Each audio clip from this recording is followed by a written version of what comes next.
My therapist asked me to start writing a journal, or maybe a recollection of past events, whatever I thought was best. A few years ago, I would have thought that writing down my feelings and thoughts was pointless, as would be seeing a therapist in the first place. I thought I got a handle on things on my own, doing the macho act of not asking for outside help. I guess things changed when I saw an old friend about a month ago, and every explanation and excuse I had come up with and made into my personal reality was thrown out the window. There was a sense of vindication after I left that friend's house, but it came with the dreaded truth. I've never told this story to anyone outside of my childhood friends, and through my accounts to the local police, who had me repeat it over and over again. But only one of us was actually there when it happened, the only one who really saw it. I've never liked talking about myself, but Dr. Strauss said that doing so would be cathartic, a release that I needed to have for any chance at further progression. Before I started my sessions, I wouldn't have bothered.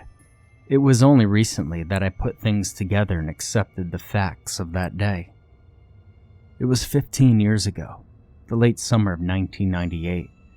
I just graduated middle school and was glad to be getting out of that hellhole, as were a few of my other friends. We didn't all go to the same school or were even in the same grade, but we all lived in the same neighborhood.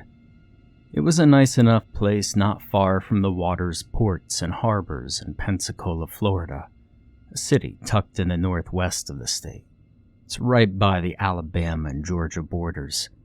As you might imagine, summer was hot and muggy, and the town didn't have too many attractions for kids, so we spent a lot of our time playing video games or going outside to look for something to do. Often inventing sports or stupid, brutish games. We were a group of 6 boys when we all got together.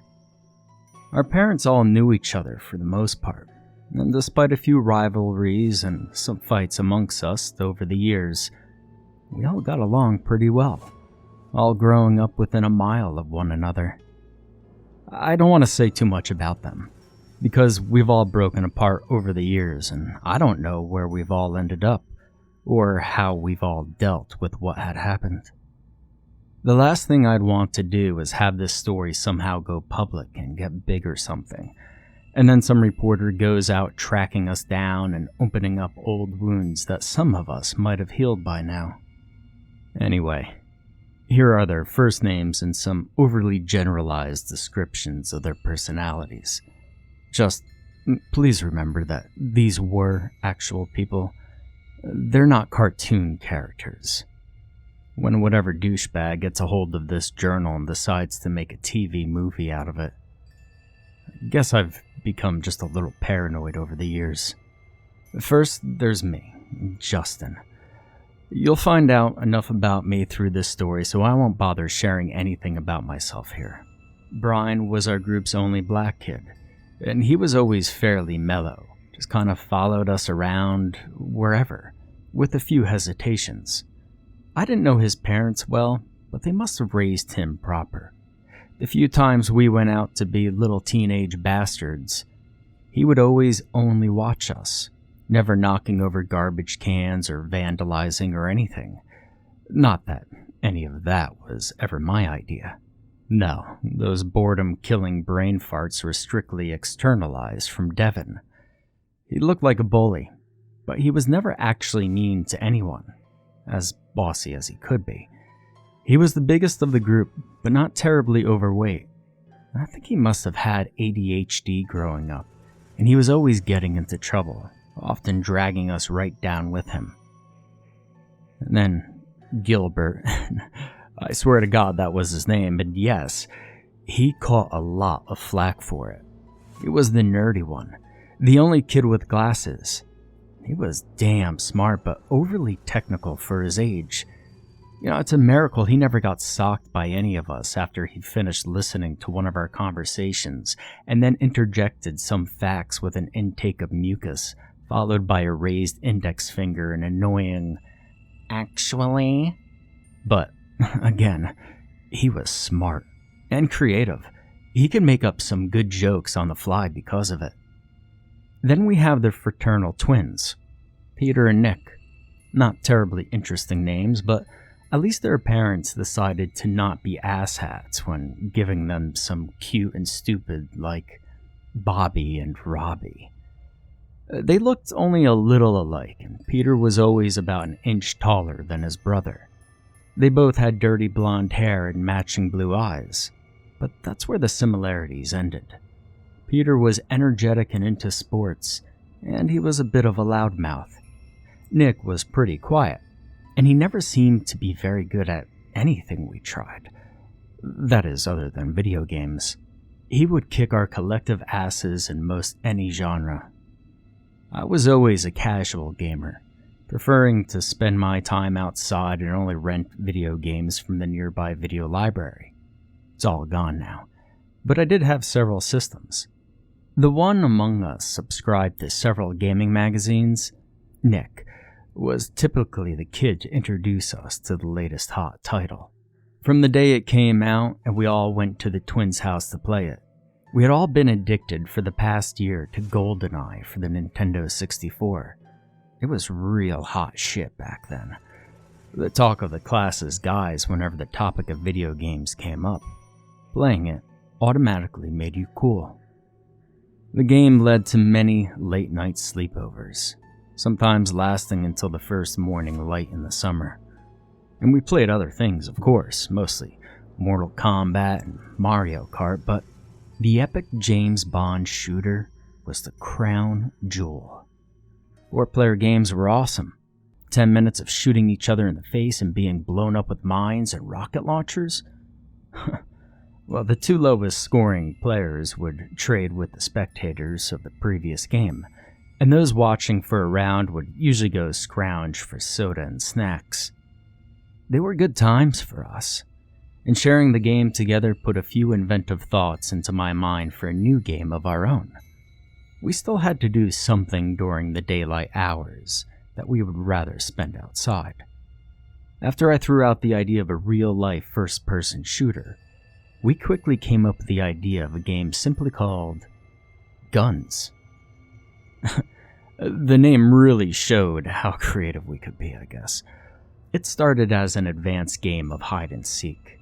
After a few free-for-all rounds, we found splitting into 2 or sometimes even 3 teams was more fun. This sounds kind of lame, I know, but the game's origins had us running and hiding and setting up ambushes along the 3 main blocks of the neighborhood. The goal was to sneak up on someone, point your hand out in the shape of a gun, and yell, "Bang!" before the other guys could react. Then he was dead and had to go wait in the KIA zone. Sometimes, though, we captured them instead and had him turn on his team. Going indoors was against the rules, as was going into anyone else's property other than our own yards. Still, their neighborhood provided a fun landscape. Cars, fences, trees, and bushes all became barricades. Sometimes we'd even climb into the branches to hide, waiting for our prey to get close. Since you could contest a distant hit as a miss, the closer you could fire, the more likely the other kid is to admit their death. And hiding was as important as sneaking around. The back of Brian's dad's pickup truck was a particularly good place to hide. Many lives were claimed in his driveway. To keep things fresh, the game evolved quickly. Walkie-talkies were soon used to let teams separate and keep in communication with one another. We made up more pretend weapons than just hand pistols, like the long-range arm rifle and invisible rapid-fire machine gun. But it was dawning on us how ridiculous it started to look, especially to the passerby jogger or dog walker, the civilians we shared the neighborhood with. So we started trying other guns, but nothing worked quite as well as our simple phantom weapons. Water guns were nice on hot days, and we once tried out water balloons as grenades. If the splash hit you, you were dead. But the range, of course, was poor, And if you forgot to pump it, you just end up with a sad little trickle of water that couldn't reach your target. After which, they'd spray you back amid a laugh or two. It was kind of cool finding sources of water around the blocks for refills, though. Ammo caches. The one time we tried Nerf guns ended in resounding failure. Not only was their range also poor, but we lost half the darts we fired. Like water guns, these were toys meant for running around like an idiot in the backyard. That's not what we wanted. We liked the thrill of the hunt, the team play, the ambushes, the double crosses, the crushing defeat, the strategy. We had to perfect our game somehow, with something better. Now I should mention that Nick and I took the whole thing a little more seriously than the others. If having Gilbert on your team gave you a strategist, Devin provided you with a fearless berserker. Brian, a patient soldier who could hide for long periods of time, and Peter, your jack-of-trades grunt. Then Nick and I, who were average at best, we wanted a different role. We were the game masters. We set the rules and began to map out entire levels within the neighborhood, complete with boundaries. A few times, we even hid little flags around that, if held, gave you power-ups like a second life or 10 seconds of invincibility once you held it up and declared it, letting someone slip past enemy fire unharmed. Guns filled up much of our summer. It was like we were programmers and beta testers to a virtual reality game, but it still lacked a solid set of armaments. We didn't need to get too technical and introduce things having to reload, but we did want something that had a long, precise range that would not only bring out our true individual skills, but also get rid of the time-wasting, "Nuh-uh, you didn't hit me," arguments resulting from fired invisible bang bullets. On my birthday, we made a reservation for the fun center, where I sometimes played mini-golf with my parents. It was a pretty cool place with arcade machines, prizes, and even a go-kart track. I think a lot of kids have grown up near and frequented similar venues. Last time I was there, I realized that they had a laser tag arena. That was something we had to try. I had also investigated paintball by this point, but I figured that we were a bit too young for it, and I didn't like the idea of having only some boring backwoods to play in, or strapping on all that gear. I also feared the pain that would come from being hit, though I'm sure my stupid childish fear was exaggerated, of course. On top of that, you had to pay to play. We liked our freedom to play for however long we wanted in our neighborhood, as crappy as our gear was. But I figured laser tag was worth a try, and it wasn't that costly. I walked out of our 15-minute session disappointed. It wasn't terrible by any means, but I expected much more. The indoor arena was made up of crappy plywood forts and was lit with black lights and glowing star stickers. And the obnoxiously loud techno music really removed the element of strategy, since we couldn't hear ourselves talk, much less listen to our enemies' footsteps in the small area. Still, it did introduce me to laser guns. The few times anyone managed to score a hit, their vests lit up and buzzed loudly. The guns even made realistic sounds and felt, real in our young teenage hands. We may have spent most of our time in the chamber running around like idiots trying to learn how to play, but my heart was still pumping throughout the game. What was the most awesome was just how accurate the things were, and the very idea of shooting an invisible light at a target across the room and hitting them instantly and assuredly. This was just mind-blowingly cool for us. Now would be a good time to emphasize that none of us were gun nuts. I don't think any of our parents even owned any. And out of the 6 of us, only Gilbert, somewhat ironically, I guess you could call it, joined the military. Though I don't think it was in a position where he actually had to hold a weapon. It was just a phase for us, another cool thing that would have run its course eventually. However, long guns might have fulfilled our needs. We knew it was always going to be fun while it lasted. I was an only kid. The other 5 all had at least one sibling, and that meant that I relied on my friends for human contact, and my parents spoiled me. Dad especially. Don't get me wrong, I wasn't some needy little tool who had to have the newest thing and a lot of it. I could restrain myself, but it always seemed that when the time came that I did not ask for something, my dad would give it to me in spades. Like, no expense was too great, and he was always eager to please. Now, I wanted my own set of laser guns to surprise the guys with. So, one Friday night, we headed out to the Target to see what we could find. It took some time looking in their big old toy section, since I wasn't sure what aisle the guns would be in. But sure enough, they had what I was looking for in stock. On the shelves, on the back wall past the aisle with micro machines, I kind of miss those things as I used to collect them, was a brightly colored box with some stupid happy boys on it, one of them holding a comically oversized gun, the other smiling idiotically as he was shot in the back. I was already sold. The toys were called Laser Challenge and were expensive, maybe $40 each. But Dad was happy that I was so earnestly excited about the things. I didn't even know they existed before we went looking, figuring that laser tag guns must have been restricted to places like the Fun Center. He bought 4 sets, each of us carrying 2 boxes up to checkout. The problem was that they only had 4 in stock. 4 groups of guns, vests, and backpacks total.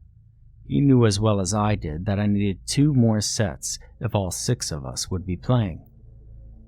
Dad found out about our game not long after we started, and though Mom was a little worried that I was being indoctrinated by gun culture, Dad just laughed it off. That's just the way she was. Boys will be boys, right? And as long as I was outside getting exercise, they were both happy. I made my grievances known when we got back to the car, knowing that I was just stating the obvious. Dad promised that we would get another 2 sets, suggesting that we should test them out first anyway in a 4-player game. He was nice enough to buy them for me in the first place, so I ended up agreeing with him. 2 of the boys would just have to sit out our first few games, or maybe act as unarmed scouts or spies. But on the way home, we saw the local Goodwill store. Dad and I traded glances, each knowing what the other was thinking. Mom got some of her dresses from the store, and Dad would bring home quirky little handmade things whenever he stopped by. But I never found much of interest there.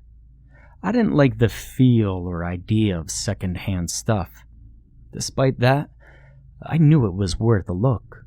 Maybe they even had another set or 2 for cheap. Now, it was late by then. It was near closing time from what I remember, and the checkout lines were filled with shoppers, many of them mothers with bored kids, their arms full of worn and faded clothing. Just for fun, I checked out the video games section first, but most of the games were still from the last generation. Since they weren't what I was here for anyway, I hurriedly guided my dad to the back where the used toys were. I always hated the smell there. The one of mildew and dirty diapers, so I didn't want to stay long. We looked around for a bit, but the toys section was so small that much of its space was intruded upon by old VCRs and crappy televisions playing Disney movies on a loop. It became obvious quickly that our search would be fruitless, but again, I wasn't too disappointed. I was happy with what I had for now. As we turned to head out and return home, I noticed a black cardboard box hanging out just a little behind an ugly teal shelf littered with the broken corpses of stuffing spewing teddy bears. I was going to leave it be, figuring it was a moldy toy tomb by now. But then I saw the shape of a gun on the box's side. Was this really what I thought it was? So I rushed up to it and pulled it out with some effort, as it was snug between the shelf and wall. My reaction upon pulling it out and looking at the cover was unmitigated joy. Like it was suddenly Christmas morning. The first thing I saw were two handguns held by a pair of admittedly badass but typical 80s kids, holding them upright like they were spies. And the guns didn't need to be overly stylized like the Laser Challenge ones in any way. They spoke for themselves. The box was solid black except for the photo cutout on the front of the two kids, a swirling James Bond gun barrel that ended in the white circle behind them. I mean, sure, it was clearly a knockoff image, but it naturally excited me even further, given that GoldenEye was still my favorite video game. And the guns were depicted accurately, positioned in the youth's hands at an angle to show as much detail as possible. The box's paint was chipped in spots all across it, and the cover was especially faded, but it looked pretty damn cool. I wondered what lucky kids this must have passed on to over the years. Judging by the look, I had to guess that it was quite old. I was right. In the corner, I saw the copyright year of 198. The last digit had been replaced by raw cardboard where the paint was completely gone. But the age of the product didn't bother me too much. I remember wondering, even back then, that a set of laser guns from the 1980s must have been quite pioneering. These had to have been expensive ones. I opened the box and saw the quality put into the toys, but the cover didn't lie. Better yet, there were two pairs of guns and frontal hit detection vests, held firmly in an oversized styrofoam mold, indicative of the past decade's environmental lack of foresight. I pried one of the guns out. It was small, but it had some real weight to it, and the build quality was quite good. It was made of strong, solid black plastic, and had a few metal trimmings purely for aesthetics, to make it look like a toy.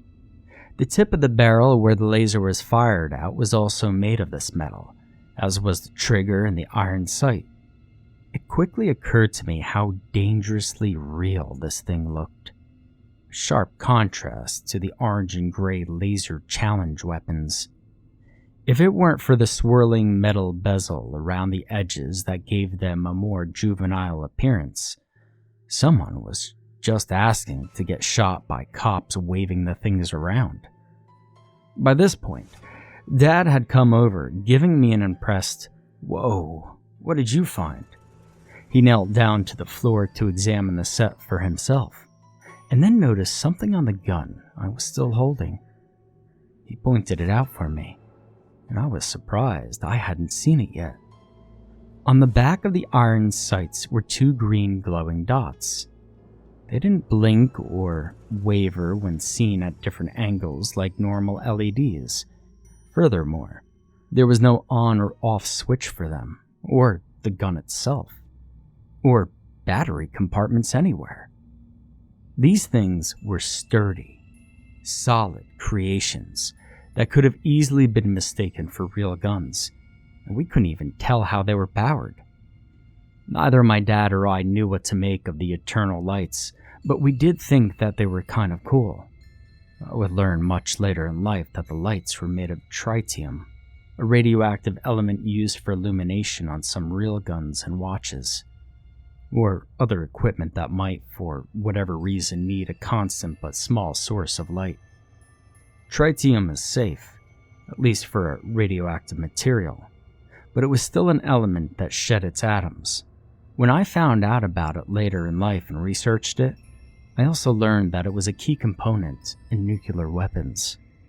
Had either of us realized such an ominous fact about some of the material used in a damn child's toy, I knew my dad would have never bought it. The vests, well, they looked a lot more friendly, although the problem was that they only had frontal sensor boxes, No backpacks like the American units. Their bodies were made of plastic and had a single black circle in the middle where the incoming laser was detected. 4 leather straps were attached to the back of the device, held onto it with old metal buckles, which were another sign of the toy's age. I hadn't seen any toys made of the kind of metal that rusts since I was a little kid, and that's exactly what the buckles were made of. They had withered into ugly brown husks, their metal components grinding against one another and producing iron dust. But they were the only parts of the entire set that hadn't aged well, and the rest of it was high quality, if not slightly creepy in that kind of old, strange, industrial toy way. Dad noticed that the back of the sensor units were made of a thin layer of solid flat metal, and there was a noticeable latch. He popped it open, fairly effortlessly, and reacted quickly to catch the large battery that dropped out. It looked similar, like the 6-bolt battery used on one of my dad's emergency flashlights, but it was solid blue, no wording at all, and the bulk was distributed differently. It was fatter and wider than the kind of oversized battery I was used to. Inside the shell, I also noticed a small dial, but I didn't touch it just yet. Dad put the battery back in and closed the hatch. He told me that he had a hunch that this thing wasn't even made in America and wanted to see the front cover. I flipped it over and noticed something I should have earlier. The words, even the product name, weren't in English. It was a language that I was unfamiliar with, almost alien to me. But Dad, older and wiser, identified it as Arabic. I thought that was strange, since the box art looked so American. I was disappointed again, believing that the laser gun toy from a different country wouldn't work with the other sets, and I breathed out an audible sigh. Dad noticed it. He quickly cheered me up a little again when he pointed out something on the box. Now it was poorly translated, but it was English. In one corner there was the humorous but promising words, "Work with many type." Seeing how much I liked the toy already, Dad told me to wait a minute. He left the store and came back, and after a minute, one of the laser challenge pistols in his hand. He flicked the switch on the foreign set's vest, making the black circle light up with a monotone chime. A few dozen red LEDs were behind the clear plastic, though a few had burnt out. He gave the toy pistol a test fire at point blank, aiming straight at the hit zone. It worked, much to my delight. The vest fired out a small digitized buzz, and 1/4 of the lights disappeared. After a second hit, another 1/4 went dark. Dad looked as if he had figured something out and opened the hatch again to show me something. The vest had a hit point system, and the dial could control how much damage a single hit could do. By turning it all the way to 4, a single shot removed all the quadrants of the health circle. It was a cool feature, but as we always played one-hit kills, I knew I would be keeping it all the way up. It wasn't as if our American sets had the option anyway. The last thing I took note of was that the middle of the target circle was a slightly bigger red dot, which had a flat head, unlike the domed tops of the other lights. Its color was also a bit darker, as if it were wearing out. But both vests were identical in this regard, so I paid it little mind. We couldn't find a sheet of instructions anywhere, so my dad had some hesitations, although the system did seem to work fine. We tested all the guns and vests, and Dad even went back to his car for a second time to fetch one of the cheap plastic hitboxes from the other sets that had what looked like orange traffic barricade lights for their sensors. Again, everything was cross-compatible. It looked like it was a done deal once we found the faded, peeling price tag. It was $20 for the complete set, and it seemed like a really good bargain. Now, this is where you might expect a person ringing us up to see the object in question and say something cryptic, or give us a frightful or glad to have that the heck out of here look. But the old lady at the register was clearly tired and ready to go home, and any other time, she probably wouldn't have known anything about the toy in any case. Dad paid for it, and we were out of the store just as it was closing. The next day, Saturday, I knew that would be awesome. When the gang got together at the twins' house after lunch, I revealed the set, and they were excited by the whole idea of having our own laser guns. The foreign sets, of course, took the spotlight over the regular American ones. Brian suggested that we do some rock, paper, scissors to see who would get to use them, but after a debate, in the end, I claimed one of them, having been the one to find them. We had to compensate a bit since the foreigns didn't have backpack units, making sneak attacks from the rear impossible on its wearers. This would be a huge disadvantage to the others, so we simply kept the American set's rear hip packs inside. It was sort of lame only being able to land an official hit on someone's front side, which meant waiting for them to simply turn around to actually kill them if you were stalking behind them. But we would deal with it. Nick was a little offended at first after I explained the reasons he should get the other. He usually died first, the most often, and, well, he was a lousy shot. Quite an accomplishment considering the accuracy of the imagined slugs. But his brother Peter agreed with the handicap, and with that, we were off for a day of team deathmatches around the neighborhood. Gil and Brian were in my team the first time. We kicked ass with a solid score of a 3-0. After that, I took Nick and Devin, so both of the old sets were on a single team. Devin got taken down, but Nick and I were untouched by a long-range ambush that took place on one of the block's curves. That was the first indication that these old sets were really of higher quality, or at least more powerful than the others. While Devin shot 3 or 4 times before he was hit, none of them made impact on Peter, Brian, and Gil. But the guns that Nick and I had took out the entire team. One right after the other, after we took a second to steady our aim. After a third game, we realized that having 2 boys with the old sets on one team gave them an unfair disadvantage. Having skimmed the manual for the American toys, I remember reading how sunlight could interfere with the laser. That made sense, but it seemed like the advertised 200 feet range was also a lie in the first place, as Gil reported that he had to get within about 50 feet to land a hit with his gray plastic gun. The black ones, however. We took a break to figure out their range by doing a few tests, having Brian back out about 10 feet until Peter's hits with my black gun no longer registered. He had to be clear across the block, some 500 feet away, and even then in direct sunlight until his vest stopped buzzing. We all thought once again just how cool the things were, but I was a bit unsettled. They felt too powerful, as if they were industrial lasers embedded in the black guns that kids should have no business playing with. What if we hit someone in the eye? But the others, the pistols had basically turned into sniper rifles. I mean, sure, we still had to be accurate at long range, but we could land a hit from much further away than normal, it seemed. The discovery of the foreign set abilities changed the game. Suddenly, Nick and I were deemed permanent squad leaders. We were the specialists, meant to be feared. That was when Peter started asking me to switch up gear with him.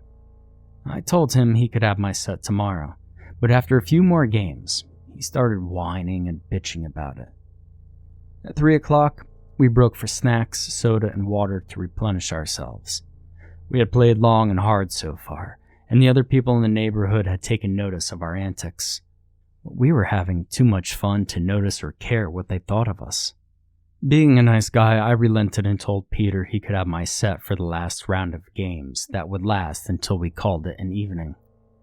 He had the best aim, and a maniacal little grin spread over his face as he no doubt wondered what it would be like pulling off miracle shots as a professional sniper could. The thing was, though, Nick and I couldn't get the vests off. We tried everything, but the buckles were oddly configured little bastards. We couldn't even tell if we weren't pressing the right thing down on them, or if we had to wiggle them a certain way, or if it was the friction caused by the rust that locked them in place.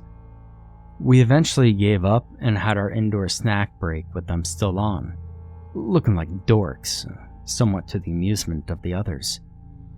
Even though I couldn't get my vest off, I still traded guns with Peter. That seemed good enough for him. Holding the cheap gray plastic in my hand, I knew it would take a little while to get used to its limitations. As the day wore on and cooled off with the settling sun, I started taking my first hits without the advantage of longer range, and I really began to take notice of the strange quirks of the vest. For one, it was uncomfortable. The leather straps that went over my shoulders and around my stomach would have been comfortable if they weren't so light. On top of this, the metal plates on the backside of the hit detection unit pressed tightly against the skin was cold, never warming to my body temperature. Also, once I took a hit for the first time, I could feel a small tingle of electricity come from the back plate. It was really small, however, less than that of a static shock. I didn't even notice it most of the time, but it was there. I couldn't tell if it was deliberate, like some sort of failing impact feedback, or more like something bigger, being contained but leaked out ever so slightly each time a laser strand was close enough to be detected by the circle in front. But the oddest thing of all were the power lines nearby.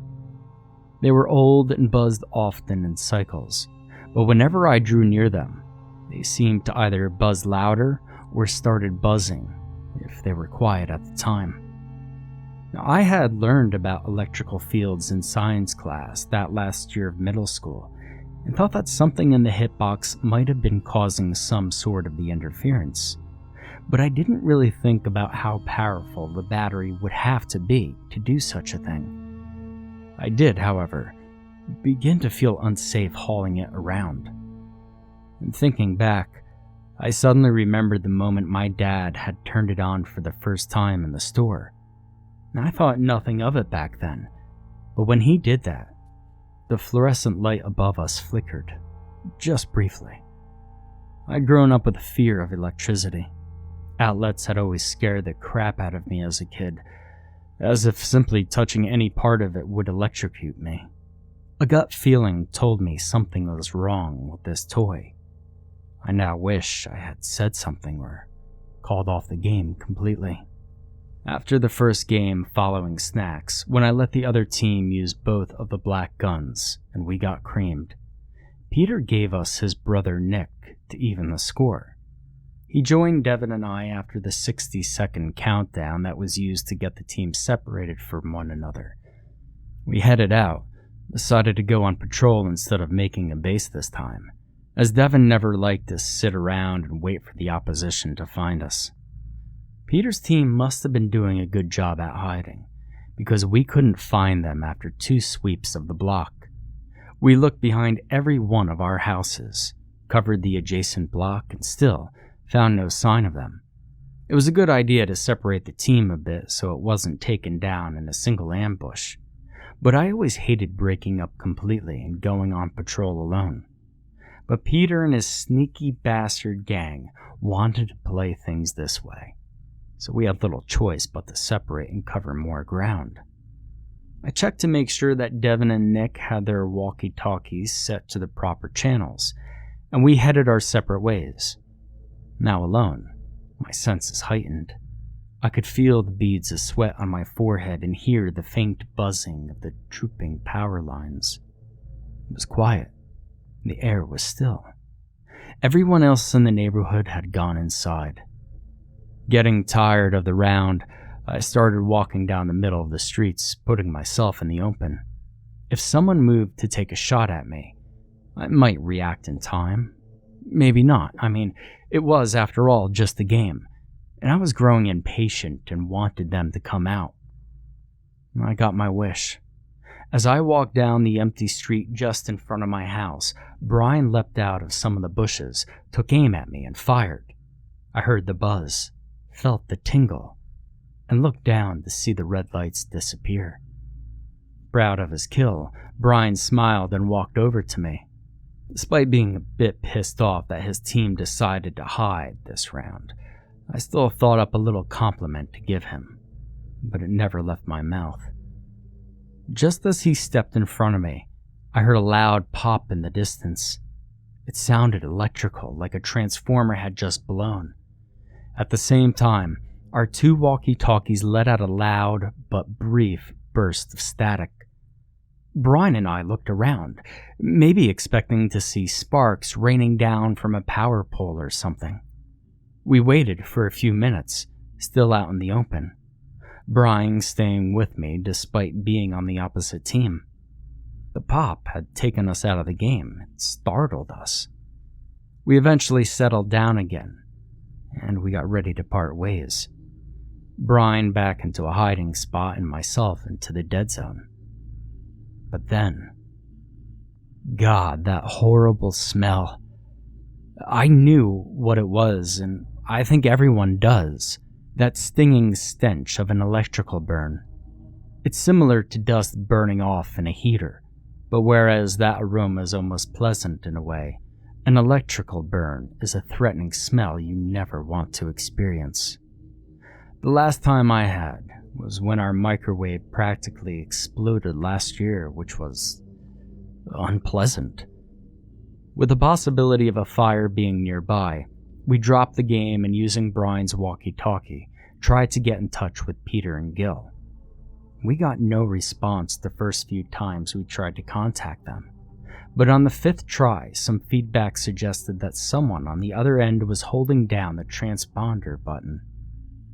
No one on the other end spoke, but we still heard something. Brian had to turn up the volume all the way to hear it. It was faint sobbing. Worried for our friends, we ran off together, scouring the neighborhood. It took us 10 minutes to see Devin, who had spotted us first and was waving us down from the edge of the borderline of the playing field, the farthest possible sidewalk on the last block of the neighborhood. Stepping out onto the road from it made you dead, at least if anyone else were there to see you do it. We rushed over to him and saw Gil examining the sharp incline by the side of the road, where a storm drain feeds off the water down into a ditch-like area that was often muddy.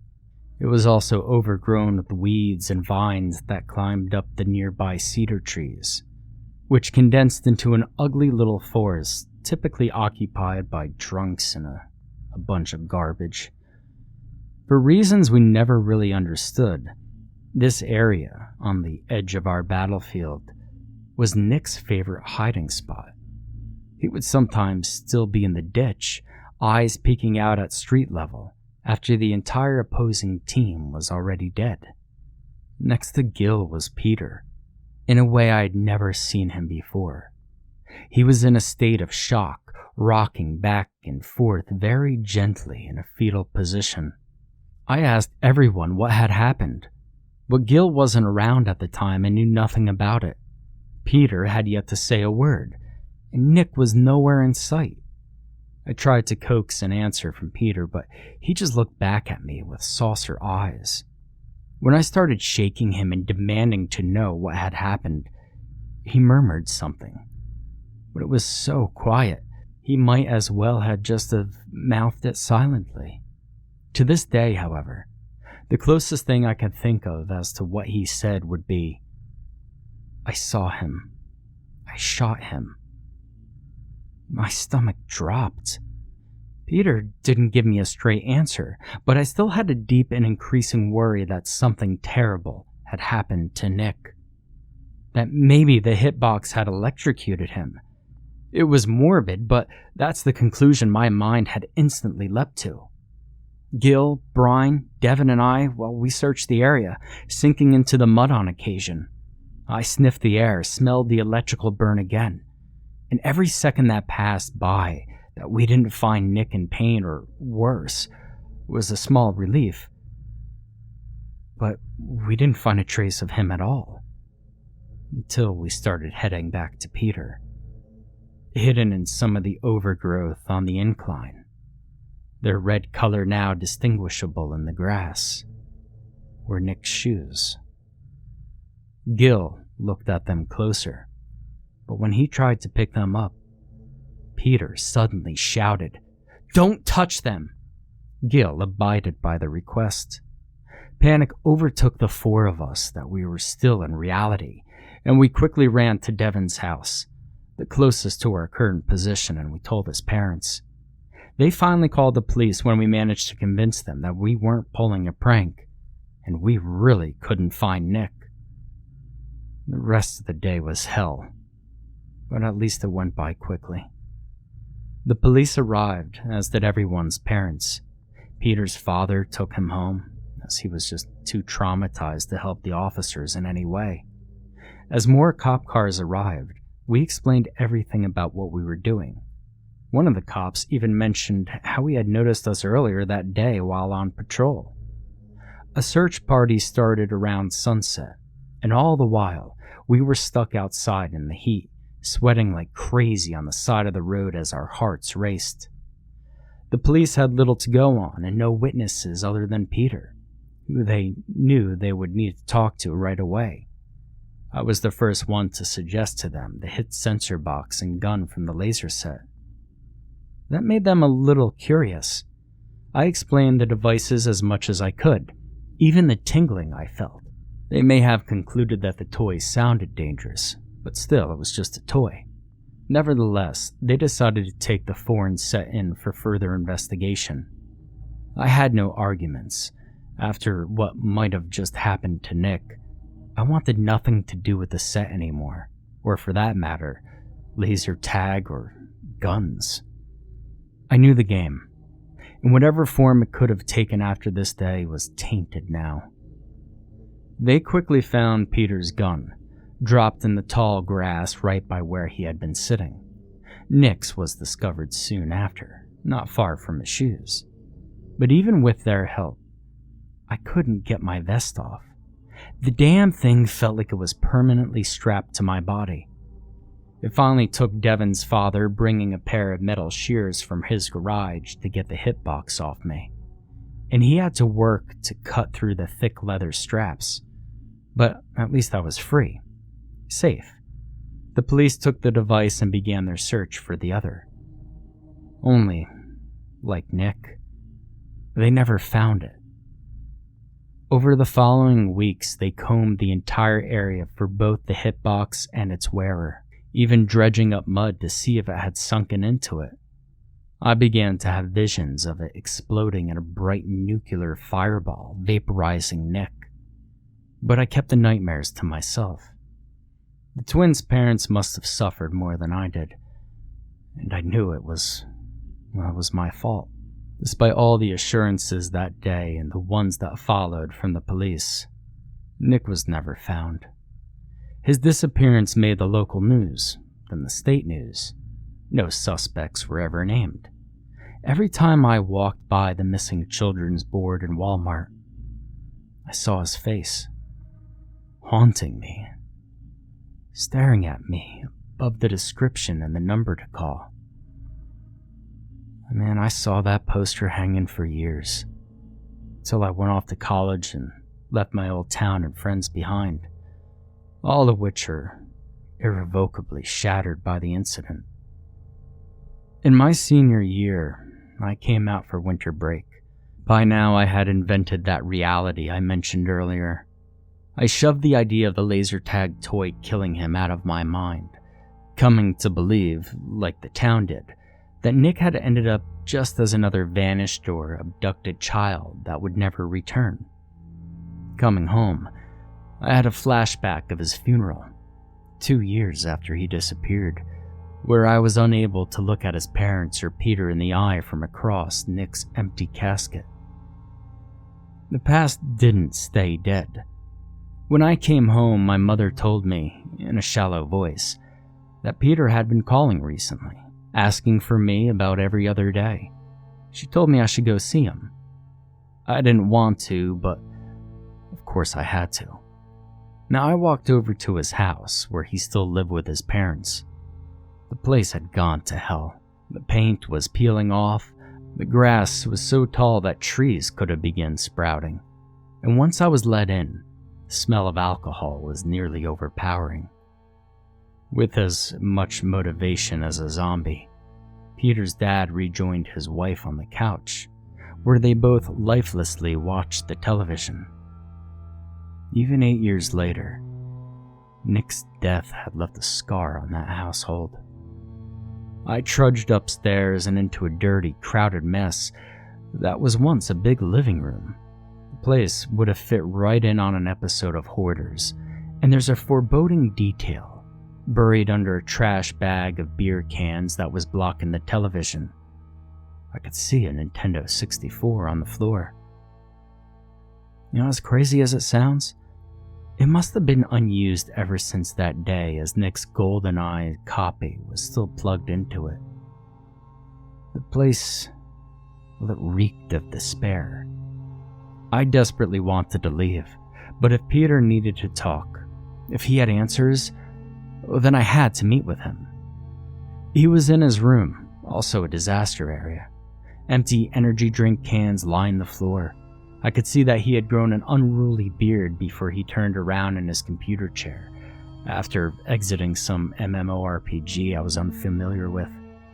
I greeted him as kindly as possible. I could see the sadness in his sunken eyes. But what he was really hiding was his anger. When he spoke to me, it was in what I can only describe as restrained barks. He must have had nothing but hatred for me, which I didn't blame him for, that he was struggling to control. And suddenly, he started laying everything out there, getting it off his chest at long last. His parents had been sending him to a therapist for all 8 years since that day, and he said that while she helped and he was making slow progress, he hated the bitch inside, because she didn't believe him when he shared his account of the events. He then told me that he had just started going to a psychiatrist and hoped that he would believe him. Understanding his anger and now feeling nothing but pity, I talked with him calmly and reasonably. He eventually did relax some after getting out all the contempt he had for me. He took a deep breath. His whole body shuddered as if the anticipation of a forthcoming grand revelation. And that was just what I got. As much as it hurt, the truth at last, and that dreaded vindication I mentioned at the start of our story. I never returned to his house that day to retrieve the box, assuming that the police would take it. But I watched as Peter reached deeper under his bed, the space looking like a garbage dump, and pulled out that black box that I had seen in my dreams many times. He took off the rotted, moist cover. A smell of mold exploded from the inside. But it was what he took out of the box that made me truly sick to my stomach. It was the missing hit sensor box. Only the frontal plastic shell had been clearly warped and scarred by extreme heat. It had partially melted over the black circle in the middle, and the leather straps were charred. Holding back vomit, Peter almost gleefully flipped the device over, as if in his damaged mind, I was supposed to like what he was showing me. The metal back had almost survived intact, but there was a large dent in the middle where it made contact with the battery.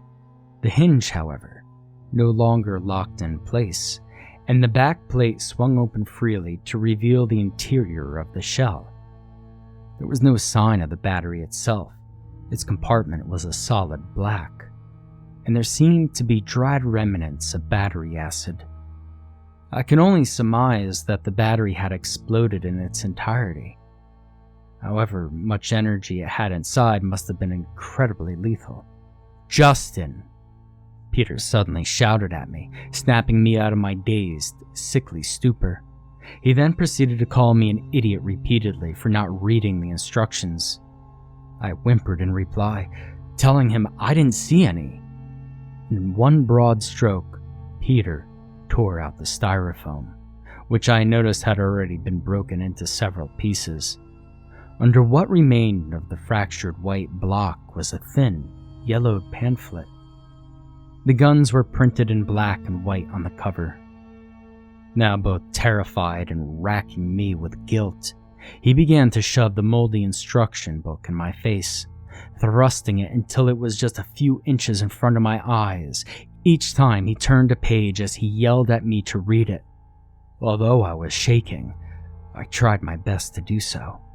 Most of the instructions were in Arabic, but there were little warning boxes labeled with an exclamation point and a triangle that were in multiple languages, including French, Spanish, and English. Every page had an image of proper use. The boys from the box cover demonstrating various ways of hitting one another with the lasers, or simply how to attach the equipment, other than a few instances of the radioactive trifoil symbol. The warning seemed innocuous at first. Don't aim at the eyes. Take a break from playing sometimes. Don't use it in the rain, etc. I told Peter I didn't understand what went wrong. I knew enough by this point that he had figured out what killed Nick, and he had hidden his brother's vest in the box.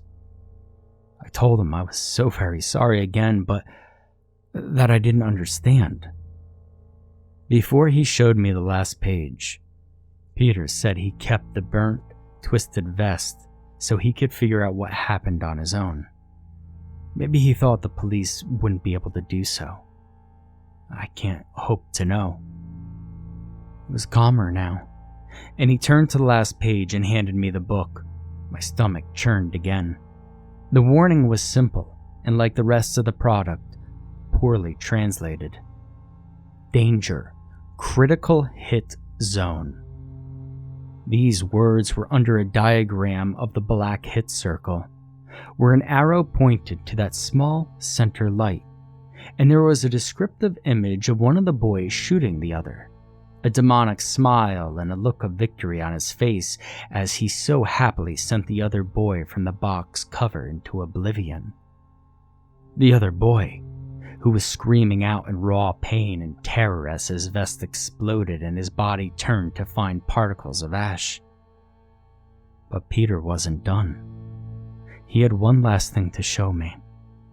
As he reached for the top of the bookcase in his room, I noticed the faint scratch marks on the metal backing of the destroyed hitbox.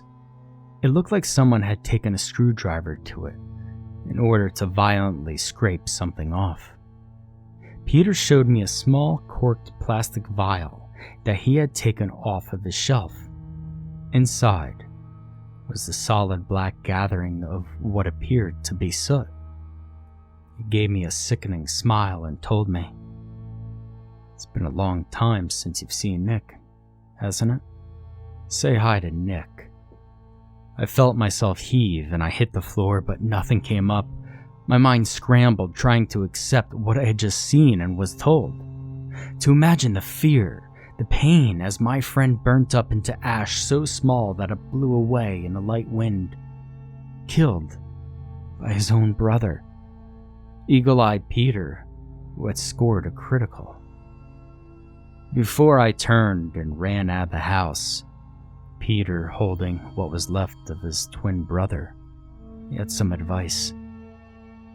"I'd see a therapist, Justin. It'll help." There, I got it all down. Happy, Mr. Strauss? Whether or not anyone reads this, I just don't care anymore. Maybe in time recording what happened really will help me. I don't know. What I do know is that for an entire day, I carried around what I assumed was some sick, perverted Eastern European toy maker's idea of fun game for the kiddies. A walking time bomb waiting for a bullseye hit. How all of its previous owners managed to miss, I have no idea. If you decide to hunt down another set for some sick, dark fantasy, and you're stupid enough to buy it after reading this journal that some asshole stole and posted online, Try not to play with anyone whose shot is worth a damn.